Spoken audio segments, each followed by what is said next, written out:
Welcome to the Verified Unknown.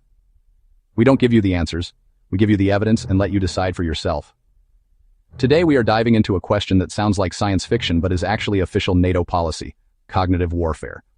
We've all felt it, that nagging feeling that reality doesn't quite line up anymore.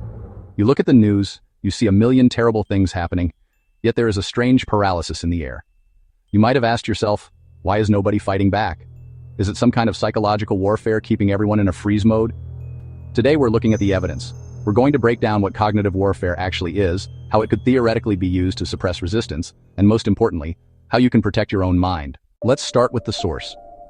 In 2025, the NATO chief scientist released a landmark report on cognitive warfare. This isn't a conspiracy forum. This is a public military strategy document. According to that report, the next battlefield isn't land, air, or sea. It's the human mind. The goal isn't to destroy physical assets with bombs, but to disrupt how we think, decide, and act. How do they do this? The report outlines 3 core tactics: weaponizing technology, using AI-generated deepfakes and algorithm-driven social media to manipulate what we see. Targeting the OODA loop. That's the decision-making process. Observe, orient, decide, act. If an adversary can confuse how you observe the world, they can control how you act. Eroding trust. The primary goal is to polarize communities and destroy trust in institutions and factual information itself. If you don't know who to trust, you can't organize a resistance. If you're just now realizing how deep this rabbit hole goes, you're not alone. Understanding the battlefield is the first step to winning the war. If you want to stay alert and informed, hit that like button. It tells the algorithm that critical thinking matters. Subscribe to the Verified Unknown so you don't miss our deep dives, and click the bell so you're notified when we post. We're building a community of people who want the evidence, not just the answers. So, back to the big question. Could these tactics be used on the US population to limit resistance against government actions?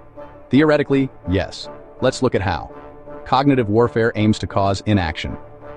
Here are 3 ways it could theoretically be applied domestically. First, paralysis through confusion. Imagine flooding the zone with so much contradictory information, so many deepfakes, that you can't tell what's real anymore. When you don't know what's true, you hesitate. You freeze. You disengage. Second, induced helplessness. If you are constantly fed images of overwhelming force or narratives that resistance is futile, the cost of speaking out feels higher than the cost of staying silent. Third, polarization. Algorithms amplify extreme viewpoints. They pit neighbor against neighbor. If we are busy fighting each other over cultural issues, we have no energy left to unite against any central authority. It's the oldest divide and conquer trick, but supercharged by AI. So, how do we fight back? If the government or any bad actor is using these tools, the individual isn't helpless. Here is your personal defense manual. Step 1. Practice information hygiene. Don't get your news from one echo chamber. Diversify your sources. If a story makes you feel instant rage or fear, pause. That emotion is a red flag. It means someone is trying to bypass your logic center.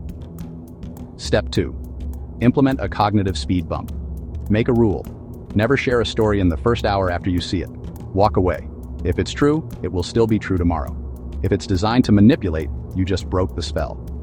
Step 3. Verify before amplifying. Use a technique called lateral reading. Don't just read one website, open new tabs and see what other independent sources say about the same topic. Step 4. Strengthen your social fabric. Cognitive warfare wants you isolated. The antidote is genuine human connection. Talk to people who disagree with you. Not to win an argument, but to understand them. Join a local club, a sports team, a volunteer group. When you see people as humans, you become immune to propaganda that tries to paint them as enemies. The NATO report admits that the goal of an adversary is to weaken our social cohesion. They want us to distrust everything and everyone. But if you walk away with one thing today, let it be this. Healthy skepticism is not the same as total distrust. We must question authority, but we must also hold on to reality. We must verify information, but we must also build community. Now we want to hear from you. Do you see evidence of these tactics in your daily life, or do you think this is all theoretical fear-mongering? Sound off in the comments below. Let's get a conversation started. Thanks for watching. Remember, we don't give you the answers. We just give you the evidence. See you in the next video.